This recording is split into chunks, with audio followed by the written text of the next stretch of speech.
ಯೋಗಿ, ಮಳೆ ಬಂದಿದೆ, ಚಳಿಗೆ ಬಿಸಿ ಬಿಸಿಯಾಗಿ ಒಂದು ಆನಿಯನ್ ಪಕೋಡ ಮಾಡ್ಕೊಡ್ತೀಯಾ?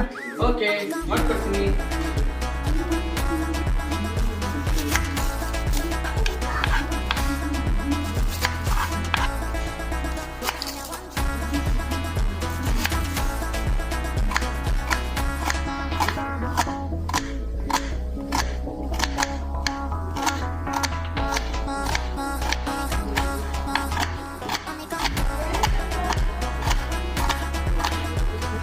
ಆನಿಯನ್ನ ಲೇಯರ್ ಆಗಿ ಬಿಡಿಸ್ಕೋಬೇಕು.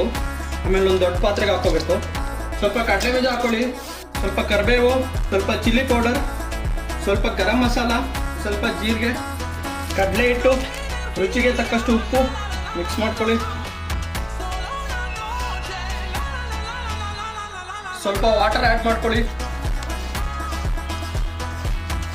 ಪಕೋಡ ಕ್ರಿಸ್ಪಿಯಾಗಿ ಬರೋಕ್ಕೆ ಅಕ್ಕಿ ಹಿಟ್ಟು ಹಾಕೊಂಡಿದ್ದೀನಿ, ಇದನ್ನು ಕಲ್ಸ್ಕೊತಾ ಇದ್ದೀನಿ. ಸ್ವಲ್ಪ ಗಟ್ಟಿಯಾಗಿ ಕಲಿಸ್ಕೊಳ್ಳಿ, ಸೊ ಪಕೋಡ ಬಿಡಕ್ಕೆ ಈಸಿ ಆಗುತ್ತೆ. ಆಯಿಲ್ ಹಾಕ್ತಾ ಇದ್ದೀನಿ. ಆಯಿಲ್ನ ಸ್ವಲ್ಪ ಚೆನ್ನಾಗಿ ಕಾಯಿಸ್ಕೊಳ್ಳಿ. ಎಣ್ಣೆ ಕಾಯ್ದಿದೆ, ಬಿಡ್ತಾ ಇದ್ದೀನಿ ಪಕೋಡಾಗೆ ಈರುಳ್ಳಿನ.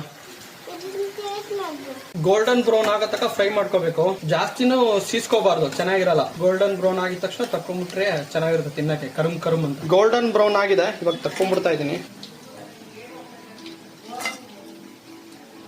ಪುನಃ ಕ್ರಿಸ್ಪಿಯಾಗಿ ಆನಿಯನ್ ಪಕೋಡ ರೆಡಿ ಆಗಿದೆ, ತಗೊಳ್ಳಿ. Thank you. Welcome guys. Onion pakoda ಕ್ರಿಸ್ಪಿಯಾಗಿ ಸೂಪರ್ ಆಗಿ ಬಂದಿದೆ. ಉಪ್ಪು ಖಾರ ಎಲ್ಲ ಸಖತ್ತಾಗಿದೆ. ನೀವು ಮನೇಲಿ ಮಾಡ್ಕೊಂಡು ತಿನ್ನಿ. ವಿಡಿಯೋ ಇಷ್ಟ ಆದ್ರೆ ಲೈಕ್ ಮಾಡಿ, ಸಬ್ಸ್ಕ್ರೈಬ್ ಮಾಡಿ, ಕಮೆಂಟ್ ಮಾಡಿ ಗೈಸ್. ಶ್ರೀಯಾಂಜ ಸ್ಟುಡಿಯೋ, ಜಯಾಂಜನೇಯ.